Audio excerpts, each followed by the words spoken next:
Bon dia a tothom, moltes gràcies per haver vingut.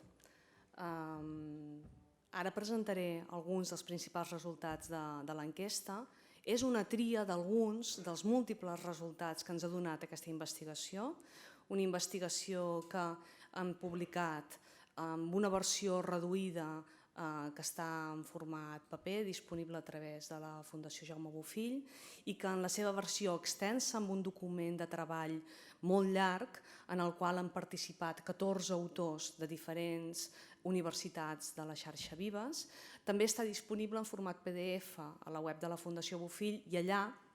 en podeu extreure,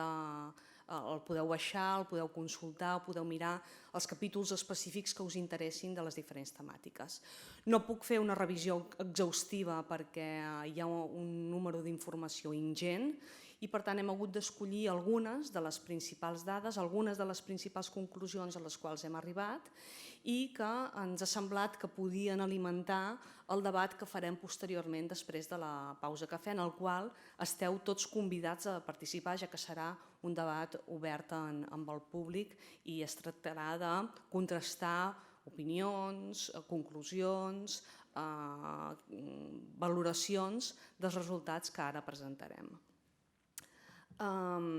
Dir-vos que els resultats que presentem es tracten de les dades que provenen d'una enquesta que vam realitzar online, en línia, a través d'internet, a 20.512 estudiants de la xarxa Vives durant la primavera de l'any passat.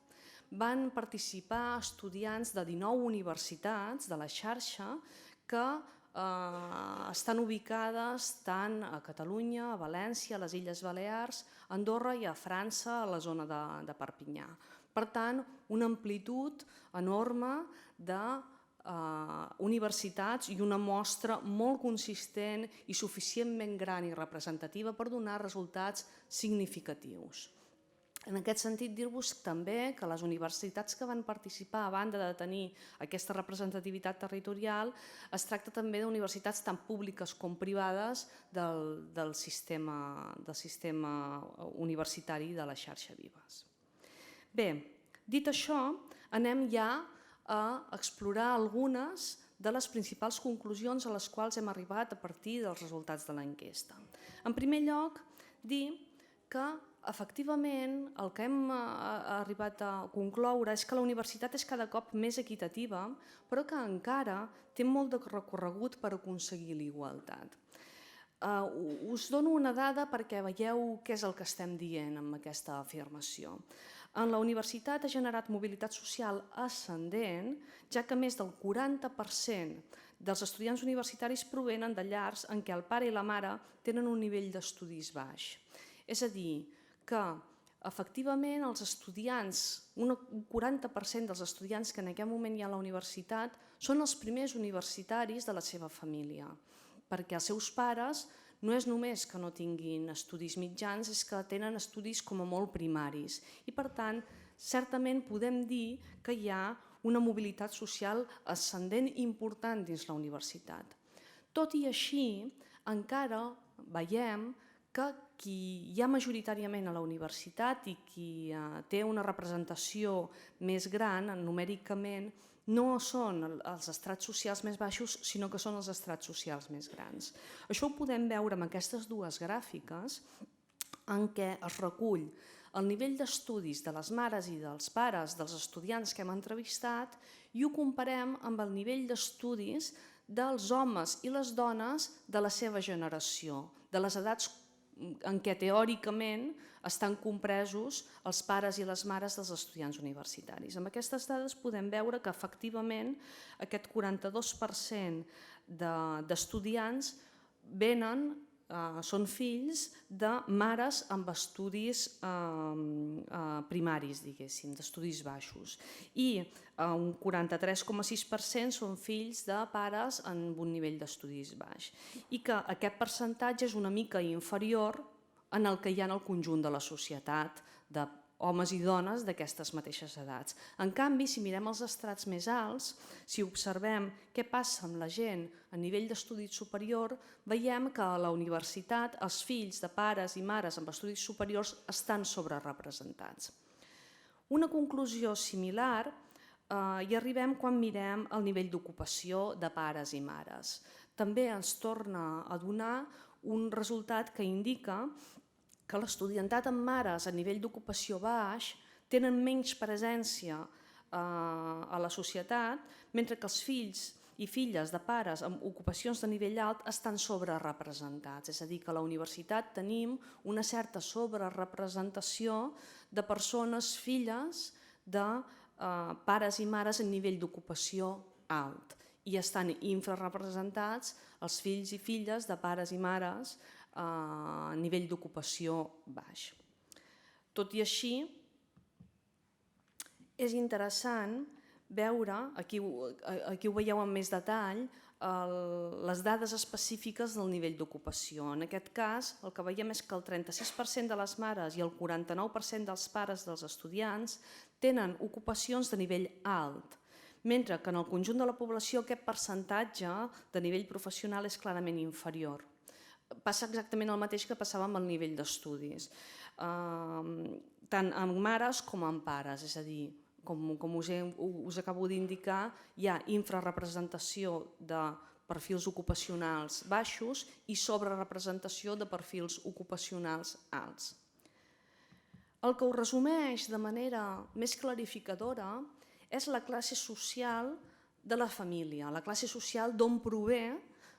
l'estudiant. Si resumim estudis i ocupació en una nova variable que és classe social, el que veiem és que la classe social predominant a la universitat és la classe alta, amb un 43% en cas dels graus i un 44,7% en el cas dels màsters. Per tant, tenim un predomini d'aquest estratus social. Tot i així, insistíem en la idea de que a la universitat hi ha mobilitat social ascendent i que és cada vegada més equitativa perquè també hi ha una representació molt significativa de persones que provenen d'estatus social mitjà i baix, amb números que són realment bastant significatius. Per tant, anem per un camí correcte de cara a millorar l'equitat i encara més la igualtat. En tot cas, després, en la sessió de debat, podem acabar d'aprofundir en alguns d'aquests aspectes. Una segona conclusió que obtenim a partir dels resultats de l'enquesta és que per poder estudiar a la universitat es depèn sobretot del suport familiar. Aquí la funció de la família, com en molts altres aspectes de la vida quotidiana a Espanya i en els països mediterranis, la família té un paper fonamental i és el principal sustentador de la vida quotidiana dels estudiants. En aquest cas, us indicaré algunes dades que assenyalen aquesta tendència. En primer lloc, quan preguntem als estudiants on viuen habitualment mentre estan estudiant a la universitat, el 52% ens diu que viu a casa dels seus progenitors. I aquesta és una variable que ens diferencia molt considerablement d'altres països europeus en què no és habitual continuar vivint a casa dels pares mentre s'està estudiant a la universitat. Aquí ens assemblem més aviat a resultats similars com els que hi ha a Itàlia, però ens distanciem moltíssim d'altres països. És significatiu dir, a més, que un 23% viuen en un pis compartit amb altra gent i que un 10,3% viuen en un habitatge propi, que es tracta d'alumnat universitari adult que ja està emancipat i que habitualment ja viu amb la seva parella o que té fills i que té ja una vida adulta. Assenyalar també la poca significació de les residències universitàries, que tot just arriben a un 2% com a hàbitat habitual dels estudiants universitaris. Una segona idea és que quan els preguntem qui financia principalment la teva vida quotidiana durant l'estat a la universitat, és a dir, no només les despeses de matrícula, sinó l'habitatge, l'alimentació, la vestimenta, totes les despeses quotidianes, torna a aparèixer la família com a principal finançador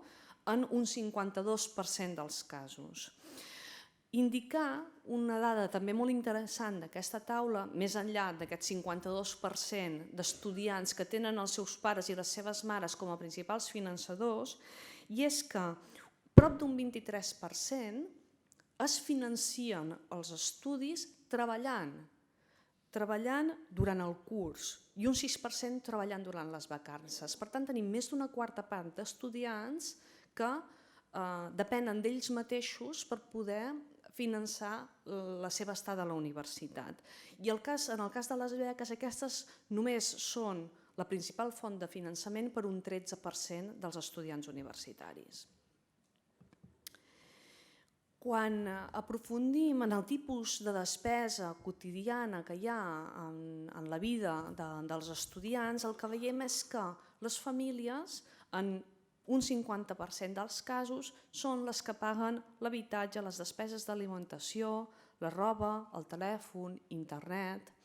mentre que els estudiants habitualment el que fan és destinar els recursos que obtenen a través de la feina per les seves pròpies despeses, despeses de lleure, despeses de vacances, despeses de viatges, i que les beques universitàries apareixen com a principal finançador en el cas de les matrícules, és a dir, que bàsicament es destinen a matrícula universitària. Quan mirem els diferents perfils d'estudiants que ja hem vist que tenim una estratificació social dins la universitat, que tenim estudiants que provenen de diferents classes socials, quan mirem què passa en relació al tipus de finançament i a les despeses, el que veiem és que els estudiants que més depenen de les seves famílies per fer front a les despeses, és a dir, aquells als quals les famílies els hi paguen en major proporció la seva vida quotidiana, són els que provenen d'estatus alt. I la variable que ens ha resultat més enriquidora i que ens dona uns resultats més nítids en relació amb això és el nivell d'estudis de la mare, que com veureu al llarg de la presentació l'utilitzaré freqüentment per assenyalar alguna dada relativa a estatus social. Per tant, els fills de mares d'estudis alts són els que depenen més d'elles i dels seus pares per finançar els seus estudis. Les mares de baix nivell d'estudis assumeixen totes les despeses en només un 14% de casos, mentre que les d'alt nivell d'estudis ho fan amb una proporció doble, amb un 30% de casos. Assenyala també en aquesta gràfica la part taronja, que és quines famílies no fan cap contribució financera en els estudis, a la vida quotidiana dels estudiants, i el que veiem és que en el cas dels fills de mares a nivell d'estudis baix, aquesta proporció arriba pràcticament a un 30%, mentre que tot just és d'un 7,7, un 8% en el cas d'estudis més elevats. Per tant, les diferències són realment considerables. Bé, anem a una tercera conclusió dels resultats, que és qui són i com són els estudiants universitaris. Ens interessava veure, a partir dels resultats de l'enquesta, com són de diversos i com és d'equitativa la universitat en relació amb aquesta diversitat. I per tant vam preguntar tota una sèrie d'aspectes que ens podien indicar com és la vida habitual i com són aquests estudiants. N'he fet una petita selecció que us explicaré ara molt breument. Una primera dada molt interessant és que quan preguntem sobre per quina via has accedit a la universitat, és a dir, què has fet abans d'entrar a la universitat i quin ha estat el mecanisme a partir del qual hi has entrat, veiem que pràcticament el 70% dels estudiants ho han fet via les proves d'accés a la universitat, la selectivitat. Però que hi ha un 18% que han arribat via formació professional, que és un percentatge bastant elevat. I és un percentatge encara més elevat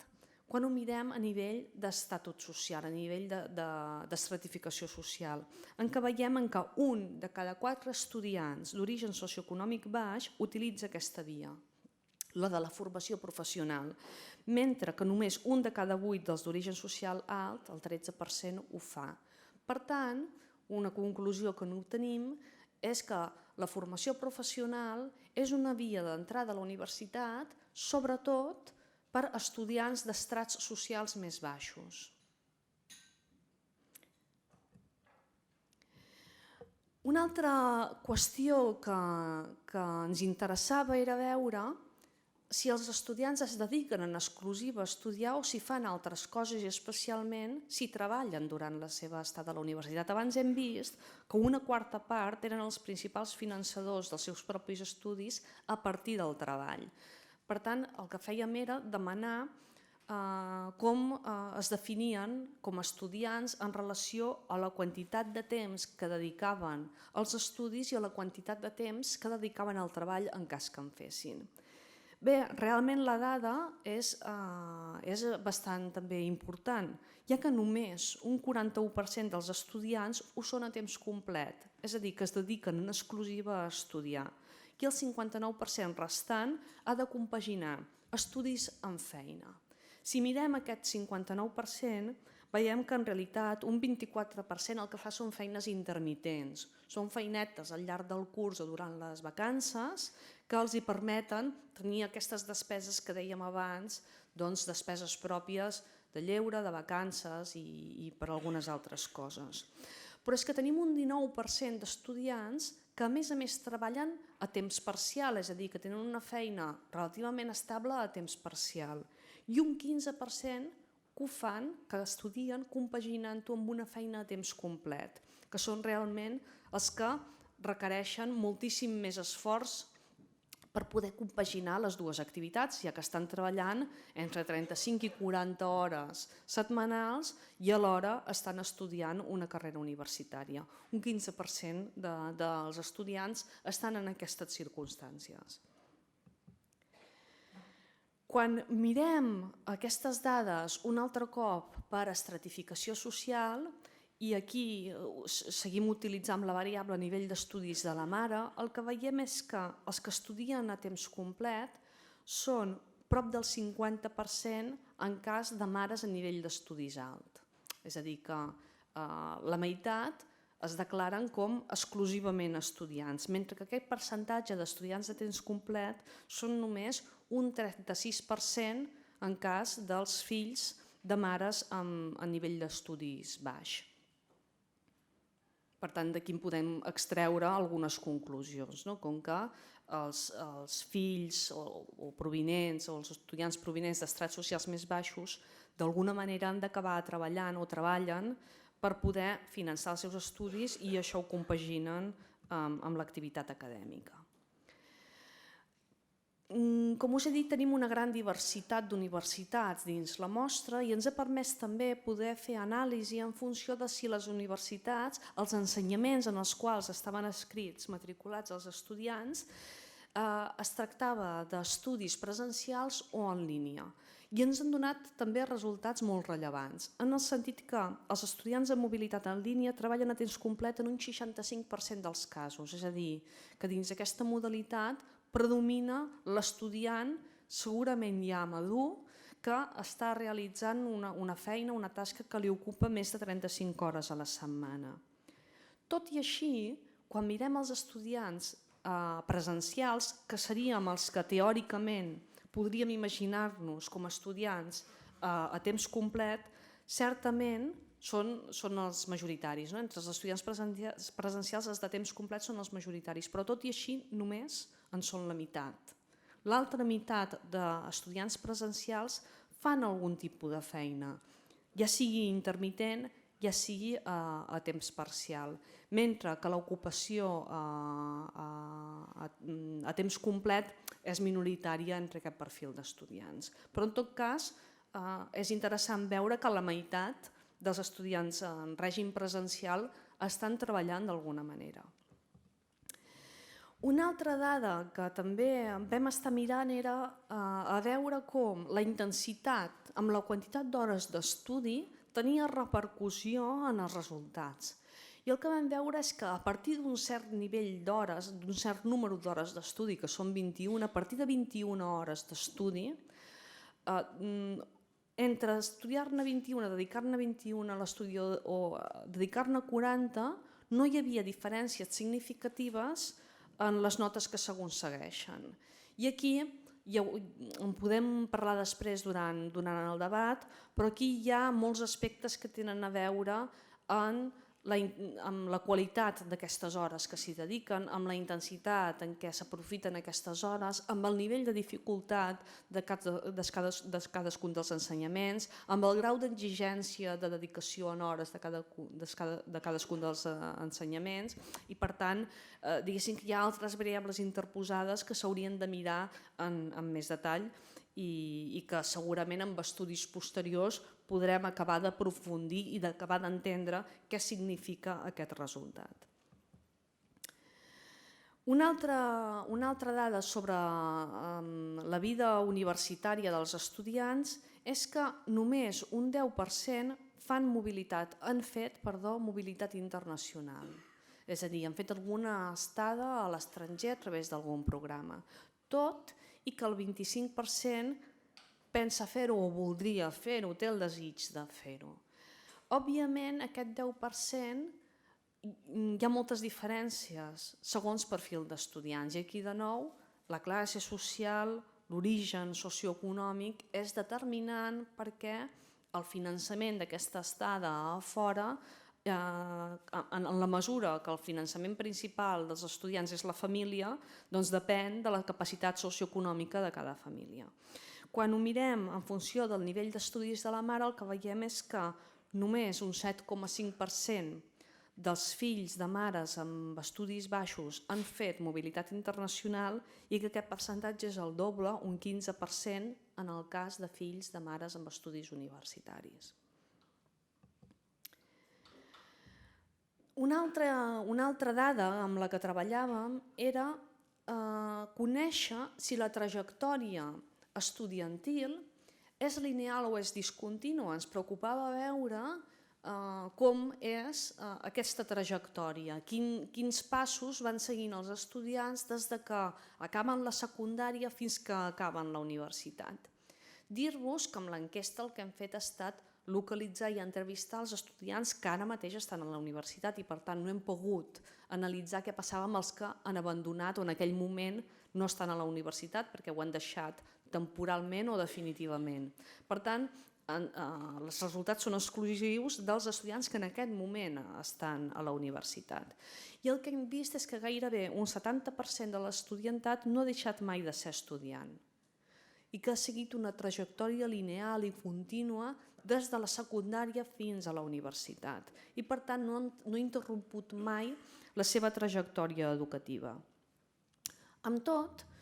un 15,7%, o sigui, gairebé un 16%, sí que ha fet algun tipus d'interrupció entre la graduació secundària i l'entrada a la universitat. I un 11% ens diuen que en algun moment durant l'estada a la universitat ha interromput els estudis. Per tant, hem detectat un 11% d'estudiants que ara mateix estaven matriculats però que venien d'una trajectòria discontínua, venien d'un moment anterior en què havien deixat d'estar-hi a la universitat, per motius diversos que també hem anat detallant i que no hi podré entrar ara en detall. Òbviament, també podem intuir que el grau d'interrupció té a veure, entre d'altres coses, amb l'estatus social, perquè potser hi ha elements de necessitat de treballar o de finançament vinculats en aquestes trajectòries discontínues. I efectivament el que veiem és que entre els estudiants que diuen que han interromput els seus estudis entre la secundària i la universitat, entre els d'origen baix hi ha un 23% que ho han fet, mentre que entre els d'origen alt, els d'estatus social alt, és la meitat, només un 10,8%. Com a darrera gran conclusió, teníem un conjunt de dades que ens assenyalaven com el context de crisi econòmica i social en el que estem immergits estan condicionant d'una manera molt important les expectatives que tenen els estudiants respecte al que suposa l'experiència universitària i el que en podran obtenir d'ella. Ho hem resumit amb aquesta frase: els estudiants ja no creuen que la universitat els pugui ajudar a ascendir socialment. Ens podem imaginar, i ara ho veurem, que les incerteses sobre el mercat de treball i sobre la possibilitat d'accedir a una bona feina té a veure amb aquesta conclusió. I de fet el que veiem quan preguntem per què has triat la carrera que estàs fent, quins són els motius que t'han duit a fer aquesta titulació, els estudiants ens diuen que escullen la carrera que els agrada en un 73% dels casos perquè correspon a la professió que voldrien exercir. I només un 33% l'ha escollit perquè creu que l'ajudarà a aconseguir una professió de prestigi o ben pagada. Per tant, projectar en la tria de carrera, millorar socialment, no és ni molt menys una posició majoritària dins els universitaris. Una segona dada és que el 81% creu que en un futur haver passat per la universitat, haver estudiat aquella carrera, li servirà per haver-se cultivat i enriquit els seus coneixements com a resposta majoritària. I en canvi només un 25% creu que haver fet una carrera universitària li servirà per aconseguir una posició social alta. Per tant, aquesta falta d'expectatives respecte a l'ascensor social que pot suposar haver passat per la universitat. Quan els preguntem sobre el seu grau de satisfacció respecte a l'experiència universitària, ens trobem amb molts resultats que ens diuen que la satisfacció en general és bastant moderada.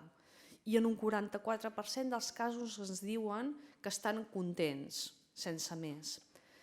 Els restants es divideixen a parts iguals entre els que estan entusiasmats i els que estan decepcionats. Els més satisfets, entre els que hem analitzat, són aquells que estudien en modalitat no presencial, en línia, que hem vist a més que eren els que en un 65% de casos estan compaginant els estudis amb la feina i que per tant estan realitzant un verdader esforç per poder tirar endavant amb els seus estudis universitaris. En aquests casos, la meitat expressen entusiasme amb la seva experiència, estan realment molt implicats en el fet d'estudiar a la universitat. Bé, ja per anar acabant, una idea que després, en tot cas, desenvoluparà el doctor Ariño perquè prové de les conclusions que ha elaborat de l'informe, és l'interrogant de, bé, vistos aquests resultats, on és la centralitat de l'estudiant en el sistema? I amb dues idees, dos fenòmens que ens indiquen que aquesta centralitat de l'estudiant que propugna el procés de Bolonya i l'espai d'educació superior no sembla que s'estigui traduint a la pràctica bàsicament en dos aspectes. El primer, els règims de dedicació. Amb els règims de dedicació hem vist que hi ha un número important d'estudiants, que de fet són la majoria, que no són estudiants a temps complet, que compaginen els estudis en treball i ens hauríem d'interrogar sobre si la universitat està adaptada a aquests perfils d'estudiants, si la universitat respon de manera adequada a aquesta diversitat de necessitats i de perfils que hem recollit a través de l'enquesta. I una segona idea, que com dic després ja en tot cas desenvoluparà el doctor Ariño, és sobre interrogants en relació als sistemes d'ensenyament i d'aprenentatge. El fet de no veure una gran satisfacció en relació a l'experiència universitària pot tenir a veure amb les expectatives de quan se surti de la universitat, però també té relació amb la vida que suposa estar a la universitat, amb el que aporten les classes, amb el que aporta la vida universitària, amb el que aporta la vida social, cultural i tota l'oferta que hi ha al voltant de la vida acadèmica. En tot cas, el que expressem des de l'equip és la necessitat que la universitat s'adapti també a unes noves maneres de fer, tots els canvis que estan comportant les tecnologies de la informació en la vida quotidiana, amb les formes d'aprenentatge i la necessitat d'adaptació en aquests reptes que, anava a dir nous, però és que no són nous, ja comencen a ser antics. En quant a algunes implicacions per a la política universitària, el que veureu en el document, quan tingueu ocasió de llegir-lo, és que de cada capítol els respectius autors el que han fet ha estat desgranar una sèrie de recomanacions, d'orientacions per a la política universitària lligades als resultats que s'han obtingut. Com que no tenim temps tampoc de desgranar-los tots, el que hem fet ha estat apuntar 5 grans idees, 5 grans implicacions d'aquests resultats per a la política universitària. En primer lloc, per tal de seguir el camí cap a una universitat inclusiva, que hem vist que estem anant per aquesta via, caldria fomentar i incrementar les vies d'accés alternatives, ja que les dades ens indiquen que incrementen la participació a la universitat d'estudiants tradicionalment infrarrepresentats. Per tant, potenciar, enfortir les vies alternatives sembla una bona política per mirar de millorar l'equitat del sistema. Una segona implicació és apostar per un sistema d'informació i d'orientació als estudiants previ a l'entrada a la universitat. Si hi ha una orientació adequada durant la secundària, segurament podrem combatre part de l'abandonament que es dona posteriorment, especialment en els primers cursos de les carreres universitàries. Un sistema d'orientació previ amb implicació de les universitats amb els centres de secundària per tal d'informar-los adequadament sobre els continguts i les sortides professionals de la carrera poden mirar de millorar el que serà després aquesta experiència universitària. En tercer lloc, i molt lligat amb aquest, també es recomanen estratègies de millora per l'acompanyament, és a dir, estem obrint portes a nous perfils d'estudiants, però com els acompanyem després durant la seva estada a la universitat? Què fem